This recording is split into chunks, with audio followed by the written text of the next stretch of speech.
Straight Shift with the Car Chick, the podcast that's all about cars, buying, selling, fixing, and driving, and sometimes running fast if you're the car chick.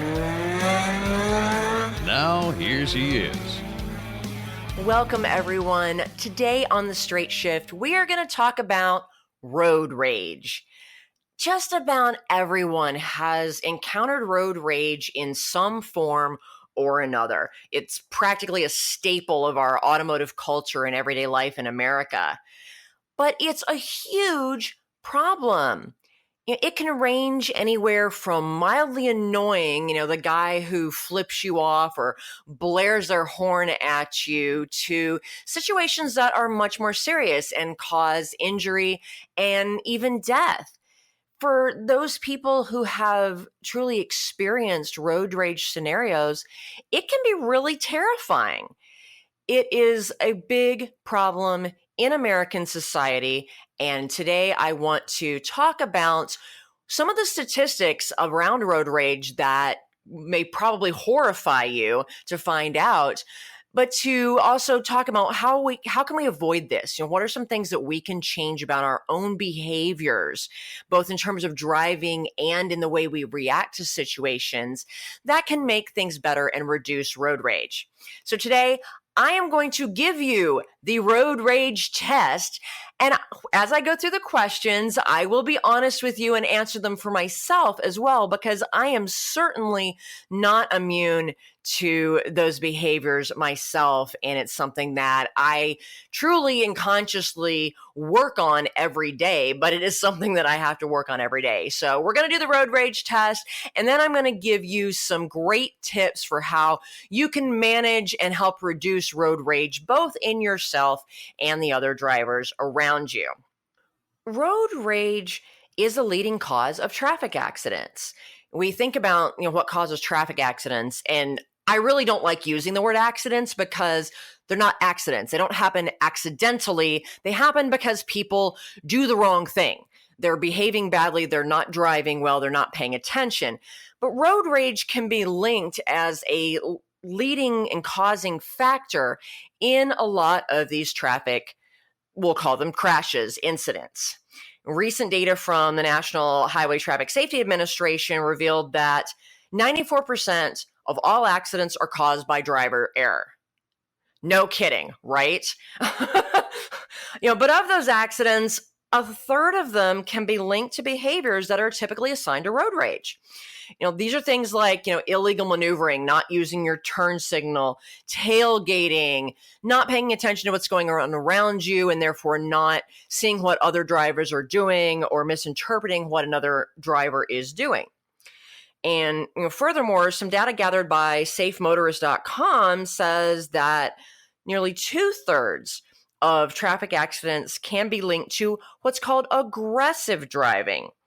And more disturbingly, like 30% of those involve firearms. As if the car itself is not a big enough weapon, we have to bring firearms into it. So, road rage doesn't necessarily limit itself to what happens on the road and in the car.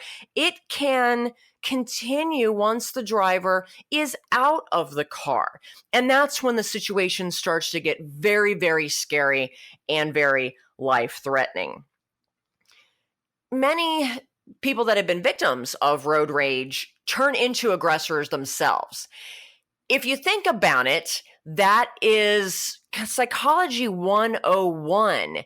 Violence begets more violence. The way we behave, the energy that we put out into the universe. And I know I'm getting a little woo-woo here and talking about the law of attraction, but what we put out is what we get back. So when someone behaves aggressively towards us, our hackles get up and we instinctively start to respond to that with more aggression from ourselves. It is instinctual behavior that you see everywhere in the animal kingdom, but as humans, we can manage to make it worse. So, people that have been a victim of road rage can turn into road ragers themselves, just like people who have been victims of child abuse can become abusers themselves. when you put it into that larger psychological context, it starts to make sense. And at least for me, makes me a lot more conscious and aware of my own behaviors and allows me to take a pause and say, okay, these are what my instincts are telling me. I want to react, but I need to take a moment, take a deep breath, and choose how I'm going to react to this situation and not let my baser instincts take over, which, is really easy for me to do. And for a lot of people, I would imagine. So, we don't want to give in to the temptation of seeking revenge, or intimidating other drivers that piss us off on the road, because it's only going to escalate the situation and make things worse and put everybody on the road with you at risk. And here's another funny statistic. According to a study done by Harris Interactive, they found that women were more prone to road rage than men. Now, granted, they did a survey and 61% of the women who responded say they experienced road rage versus only 56% of men. Now, is this true? Or did the men just not want to admit it because they don't think that their behaviors are associated with road rage? And that may be true simply because men tend to be more accustomed to more aggressive behavior in our society than women. So take it with a grain of salt, but I thought it was kind of funny. And as a woman, I am certainly not immune to the thought processes and behaviors that can lead to road rage myself. So without any further ado, let's take the road rage test together. There's 20 questions that we'll go through here. And if you are listening to this podcast at home and you want to take some notes, great. When I, make a statement or ask one of these questions, think to yourself, do I never do that? Do I sometimes do that? Or do I always do that? And just kind of keep track of it. If you're listening to this podcast while you're working out or you're driving, just think about it in your head. So let's get started. Number 1, do you tailgate other drivers to try and encourage them to speed up and go faster? Now, this is one that I definitely do not do. I hate tailgating because I have been rear-ended. It's not fun. I understand stopping distances and how important that is because I don't want to rear-end someone else either. And stopping distances can greatly vary depending on the size and weight of your vehicle, how good of brakes you have, what is the condition and quality of your tires, and what are the road conditions. So please never, ever, ever tailgate anyone. It accomplishes nothing except dramatically increasing the chance of wrecking your car and the person in front of you. And you will be found at fault by the police and your insurance company. So no tailgating. Number 2, do you flash your lights in order to signal other drivers to move right? I kind of have a problem with this question, but it leads to kind of a greater issue of Americans not being taught the same driver etiquette that the entire rest of the world learns. High beams have 2 functions, and there is a reason that when you pull back on the little lever, it flashes your high beams as opposed to when you push the little lever forward, the high beams stay on. In Europe and most other civilized countries, your high beams are actually called passing lights. And the entire purpose is to say, hey, flashy, flashy, I'm behind you and I would like to pass and you're in the left lane, so please move over. In other areas of the world, this is not considered rude and does not lead to road rage.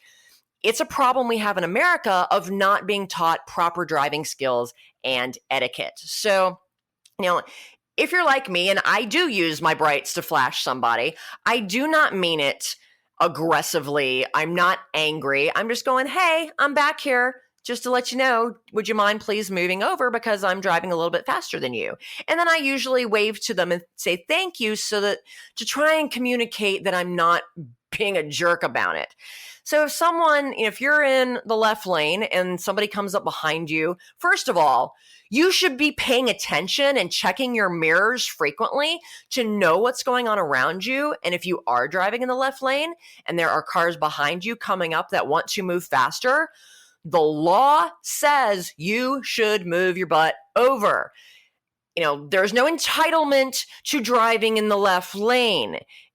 The law in, I think, almost every state except Wisconsin, and I believe they've changed that since I grew up there, is that passing is only legal on the left, and drivers must yield to faster drivers by moving their butts over into the middle or the right lanes. So someone flashes their lights at you, don't get angry with them. Just realize, oh, he wants to go faster than me. That's his decision. And if they're going really fast, then karma may catch up to them, and, a speed trap and a cop will get them later. But it's actually more dangerous for you to stay there and block them than it is for you to just take the opportunity to move over. But hopefully you've actually been watching your mirrors and paying attention, and it doesn't ever come to that because you anticipate, ooh, I need to move over because there are faster cars behind me. So again, this is one that I don't think should lead to road rage. This is just Americans being too entitled with the left lane and not paying attention to their driving and doing what legally they are supposed to do. So I'll jump off that soapbox now. Number 3, do you use obscene gestures with other drivers? I don't do this because there's absolutely no point. All it does is make everybody else angry. It doesn't solve any problems. It doesn't change their behaviors. They don't say, oh no, they flipped me the bird. I must be terrible. I'm going to change my driving behaviors and be nicer. No, it doesn't work that way. So if you do this, stop.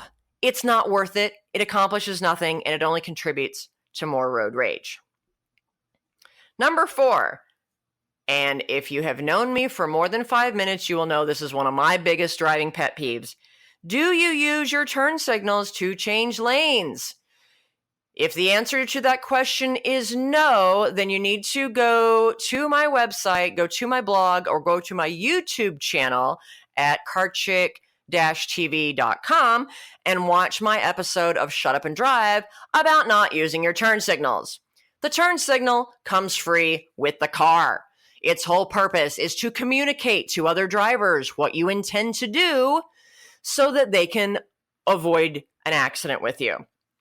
So if you do not use your turn signals when you are changing lanes or turning, that is going to piss off other drivers, namely me, and you will get called out on an episode of Shut Up and Drive. So please be aware that, not following the rules of the road, because again, legally, you must use your turn signals when you intend to change lanes.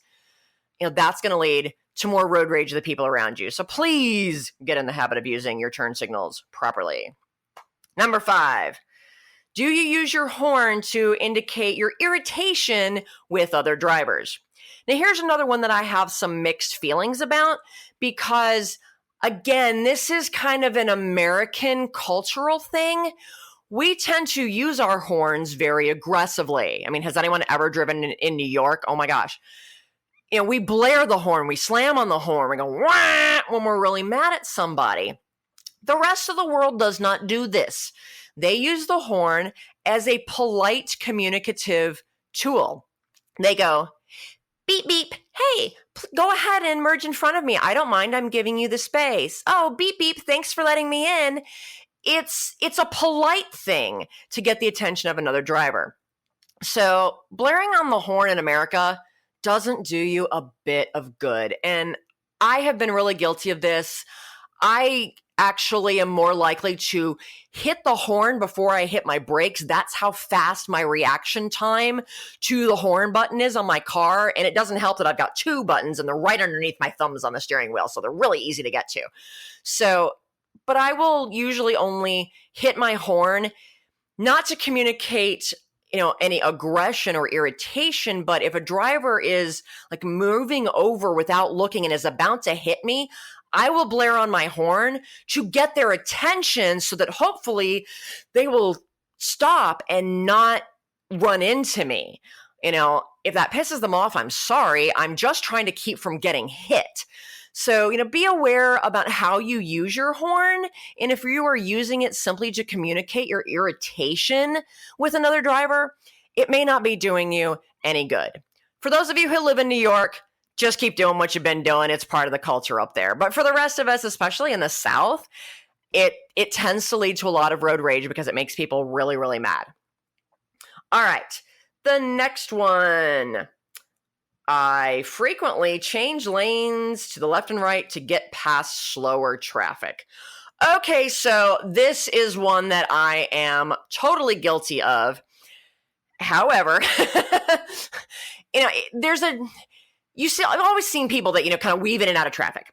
And unfortunately, most people who do this, or I'll just say a lot of people that do this, they are doing it very aggressively. And they're not being smart about it. They are cutting way too close to the other drivers. It's often in a situation, where in traffic, they're not really getting ahead because they're not looking, more than two cars in front of them or even more than one car in front of them. They'll dart into this lane and then that lane will get back up and they'll try and dart into the next one. Those people really need, and if you're one of them, to start anticipating your driving more. You need to look way far down the road and look at where are the openings in traffic? How is the overall flow of traffic going in this quarter of a mile segment that I can see down? And plan your lane changes. I maneuver through traffic. There is no doubt about it. I drive a Mini, so she's naturally zippy, and it's just kind of what we do. And being a race car driver, that's actually called racecraft, and it's one of the things that I am really good at on the racetrack, and I apply those skills probably a little more than I should on I-77, but I always make sure that I use my turn signal when I am doing it, and I don't do it unnecessarily. I really look at the flow of traffic and say, okay, yeah, the right lane may be moving a hair faster right now, but it's slowing down up there, so I'm not going to gain anything by changing lanes, so I'm not going to do it. I'm only going to do it when I can genuinely maneuver through traffic smoothly and safely without cutting anyone off and without being a complete jerk about it. I have to be a lot more aware of those behaviors because, my car, Maggie, is wrapped with my Car Chick logos on every side. My phone number is splayed on 3 sides of my car. So, if I act like a jerk, it reflects badly on my brand. So, if my husband is driving my car and he starts doing that, I yell at him, stickers, stickers. So, because he drives way more aggressively than I do because he's not used to having stickers on his car. So just be aware it's okay to maneuver through traffic. And as a race car driver, I've learned defensive driving skills, but our philosophy is that the best defense is a good offense. But I do it in the right way. At least I try to, certainly not perfect, but I also have the skills to do it, and I'm anticipating, and I'm not doing it unnecessarily, and I'm trying my hardest not to be a jerk about it. So if you see a little, pink Mini Cooper zipping through traffic, please don't be mad at me. It's just Maggie. So now the next question, number 7, if someone cuts me off, I will try to return the favor. No, don't do that. That, again, is just, it doesn't accomplish anything except escalate the situation. And no offense, guys, but it tends to be guys who do this more. And I've seen it. I've been in a car with a guy who has done it. And believe me, I ripped him a new one because it does escalate. And in this day and age, you really never know who's carrying around a gun in their car who might just roll down their window and decide to shoot you. So, or they might actually ram into your car. You never know just how a situation is going to escalate and go from irritation to violence. And it can very, very quickly. And your vehicle is a multi-thousand-pound weapon. Don't ever forget that. So please don't escalate. If somebody cuts you off, so be it. Thank goodness, cars these days, they're putting more and more of those safety aids in it. So, if you don't catch the brakes in time, hopefully you have a car that has the collision mitigation system, and it will. It's why they're putting these systems in cars. But don't escalate the situation. Number 8, do you normally drive the speed of traffic as long as it is moving along sufficiently? And that actually is what the law states. Here's where I'm going to stop and encourage you. If you have not refreshed your memory on what the traffic laws are in your state, since you got your driver's license, 30 years ago, I would recommend doing that. Get the driver's handbook. They're all available online through your DMV, because we forget about these things. And police will tell you, and my brother's a cop, so I know several wonderful police officers, and they will tell you that it is safer and they are less likely to give you a speeding ticket if you are flowing along with the flow of traffic and traffic is flowing safely, as long as, traffic's not doing 100 miles an hour. There's a limit to it. But if you are driving appreciably slower than the traffic around you, please just do so in the right-hand lane and make sure you're at least going the minimum speed limit required on that road. It's usually 10 miles below the posted speed limit. They give you that 10-mile-an-hour range, but definitely be in the right lane. If you are driving way slower than the rest of traffic, you are actually increasing the chances of there being a crash, and you're pissing people off. So get in the right lane where you belong and go whatever speed you're comfortable. I have no problem with that. Just do it in the correct lane, obey the traffic laws, because driving with the flow of traffic is safer than having variable speeds, way too slow, way too fast on the freeway at the same time. Number 9. Do you react quickly when the light turns green? Now, you don't have to do what I do, which is, sit there on the clutch and the gas, and as soon as the light turns green, it's like the Christmas tree going off at the drag strip, dude, watch this launch. I occasionally do that, just to practice my reaction times. But if you sit there at the green light because you're looking down at your phone responding to a text message, you're going to piss off people behind you. So again, don't be looking at your phone, even, if you're at a traffic light, or if you do, be looking up very, very frequently to make sure that you are, reacting to the traffic light in a reasonable amount of time. Okay. Number 10. I don't think we're going to get through all 20 of these, but you're getting the drift. Do you use your cell phone while driving? I'm not even going to get on that soapbox. I've been on it so many times. That's a bad thing to do and will lead to road rage because you piss people off when you're not paying attention. Are you a polite and courteous driver? We have such a sense of entitlement out on the road. And believe me, I am terrible about this because as a race car driver, I have had extensive training and experience and have, car control skills at a professional level that I recognize, 99% of the rest of the world doesn't have. So, for me, I've made a conscious decision to be a polite and courteous driver as much as possible. And when people are trying to merge onto the freeway, I move over and try and open up a space in the right lane so that they can merge. If it's rush hour traffic and, everything's at stop and go because so many people are trying to merge at the same time, you know what? Let somebody in front of you. If everyone would just let one person in front of them, it will flow. There's just nothing to be done about it. It is what it is. You're so much better off and safer being courteous and polite than, reaching your target destination 1/10 of a second sooner than you would have otherwise. I've talked about, staying right except to pass. I'll admit I drive in the left lane, but I'm always passing somebody, and I will move over if I see faster drivers coming up behind me. Do you get into confrontations with other drivers?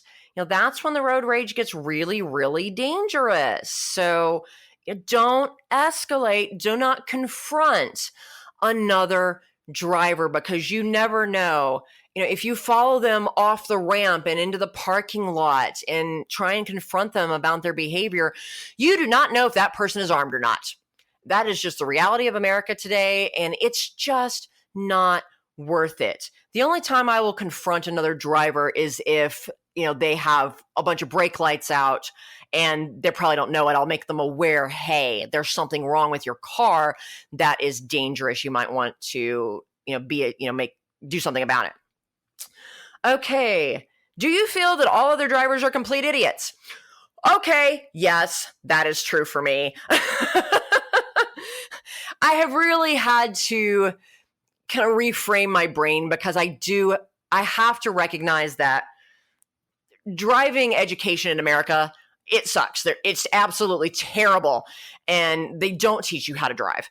So people, they haven't learned, most of them have not learned proper driving skills. That's one of the great things about, doing high performance driving and getting into even something as, simple as autocross and those, more amateur forms of racing, is that you learn better driving skills. And I have to recognize that 95% of the people on the road do not have the same driving skills. And because I have the superior skills, and I don't mean to sound like I'm bragging about that, but, any of you that do race, you get it. We do have superior car control skills, and it is our responsibility as the more skilled driver to kind of look out for everybody else on the road, because you can't really blame someone if they don't know, if they've never been taught. And most people never have, because driving education in America generally sucks. So, yes, they're all complete idiots, but I've just lowered my expectations accordingly.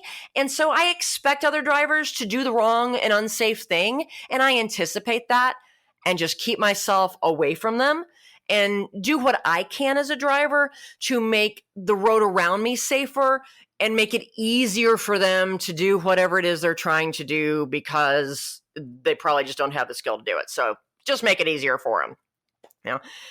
And do you feel angry when another motorist does something stupid? Well, yeah, of course, we always do. Again, lowering my expectations, nothing surprises me anymore. So actually lowering my expectations has really lowered my stress level. So I don't get mad because it doesn't surprise me. And I've anticipated that they're going to do the dumb thing, the unsafe thing, the annoying thing. So you know what? It is what it is. I don't anticipate that drivers are going to get any better on the roads, especially with all the driver safety aids that they're putting into cars so that the car does what the driver's supposed to do, like actually stop in time and, not wander across their lanes, etc. So again, my expectations are low. They're getting lower every year, but it actually causes less stress for me. So, do you avoid driving in other people's blind spots? Yeah, that contributes to road rage. My philosophy is I don't like driving in somebody else's blind spot. First of all, you should never have a blind spot. howtosetyourmirrors.com will teach you how not to. But, it just increases the chances of someone not seeing you and trying to change into your lane, and that will piss you off and contribute to your feelings of road rage. So just don't drive in other people's blind spots. Really be staggered. Make sure that other people around you can easily see you, especially if you drive a smaller car like I do. Do slow drivers bother you, or do you just go around them? They're slow. Go around them. Yes, they should be moving over into the right lane. Do what is safe. Don't tailgate them. Don't blare your horn at them. It won't do you any good. Just anticipate the flow of traffic and go around. And, if you think that other drivers that pass you are just automatically going way too fast, in many cases that may be true. In which case, you know what? Just be aware of your surroundings. Let them go by you. And if they're going that fast, you're not going to see them again. And a karma will eventually catch up to them, as the few speeding tickets on my driving record will tell you. So there's the road rage test in a nutshell. I know we didn't take a break today like we normally do in the podcast because I thought it was really important to just kind of stay on a roll with this stuff. So let me give you, in the fewer minutes we have remaining, some concrete tips for handling road rage. These will help you and your road rage emotional level, and that will also help reduce road rage in the drivers around you. Number one, plan ahead when you're driving, when you're trying to get somewhere. Most of our aggressive road ragey type behaviors are the result of stress because we've got to be somewhere by a certain time and we're freaking out because we're going to be late. This happens to me a lot. I am usually late to everything, and I have worked really hard to change that. Nowadays that we have, access to Google and all these real-time traffic technologies, it's real easy to say, okay, how long is it probably going to take me? Is there, something going on? Is there construction? Plan your routes and your schedules better and leave yourself enough time. Because if you have enough time, you're like, oh, crap, that happened, or, oh, there's construction, or, there's something going on the freeway. It's going to take me 10 minutes longer to get to where I'm going. That sucks, but it's not the end of the world. And you know what? Even if you are going to be late, take the time, pull over to a safe place, call the person that you're supposed to meet and say, I am really sorry, but there is a cluster going on the road right now. I have been sitting here stuck in traffic for the last 10 minutes. I will get there when I get there. I need to focus on driving safely, and I apologize for the delay. You know what? Most people understand that. So plan ahead. Road rage is just an expression of our overall stress level in life. So if you can reduce the stress in your life in general through better planning, through maybe some good meditation, whatever you need to do to just reduce your overall stress level in life, that will help to reduce road rage. I have said this before, give your driving your full attention.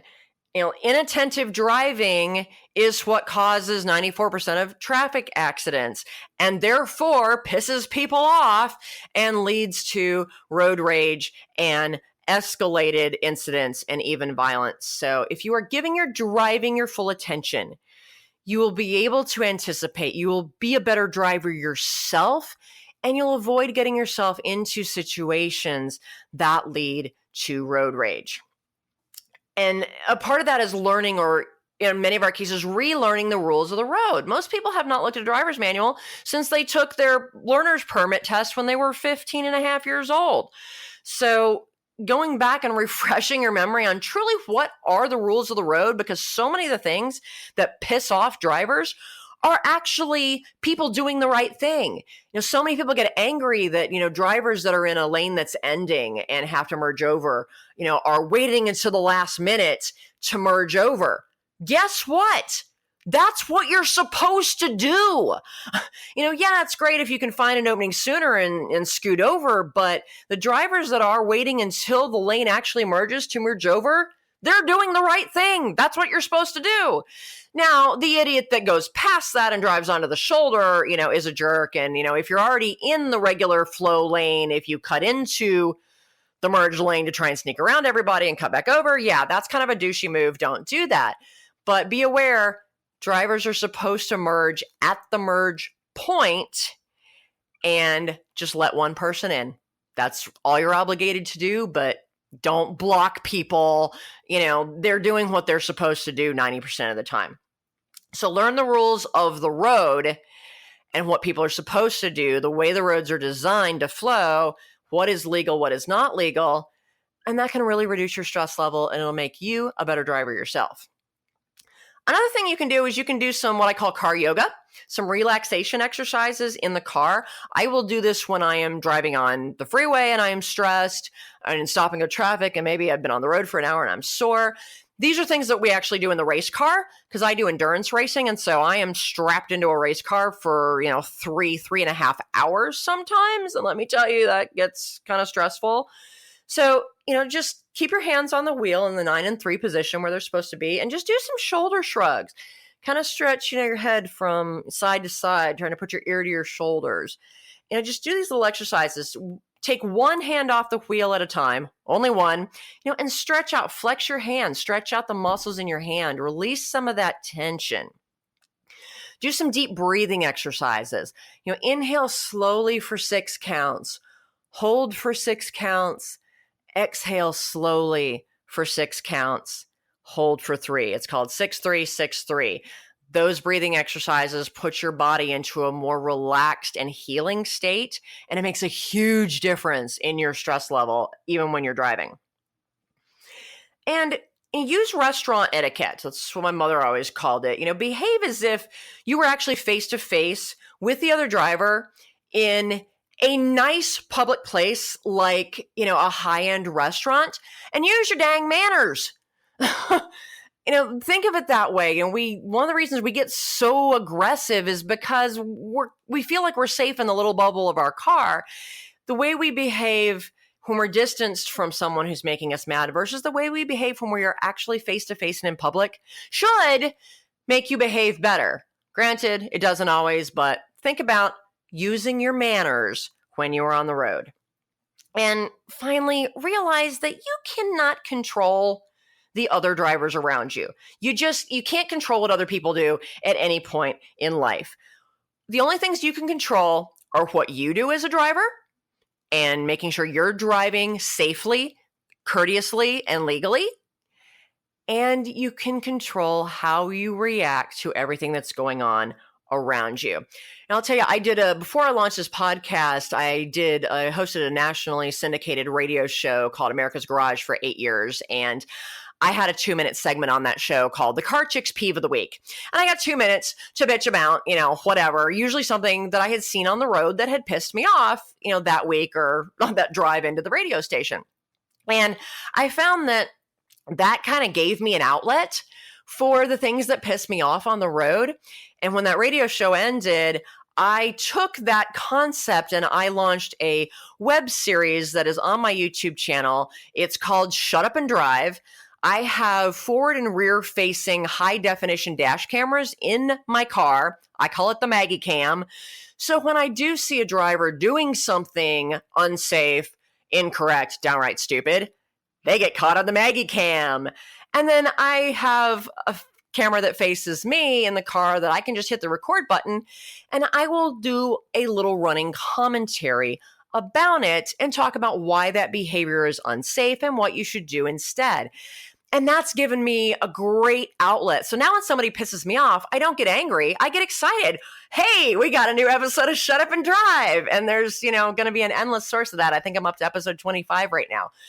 So obviously that's something everybody can do, but you might want to just have a running commentary, like pretend you're a sportscaster and you are sportscasting the play-by-play of what's going on the road around you and just talk about it very objectively as an observer, like a newscaster or a sportscaster. And that might actually help you kind of vocalize some of your frustrations without getting all angry and ragey. It's a little more matter of fact, and in my case, really, really snarky.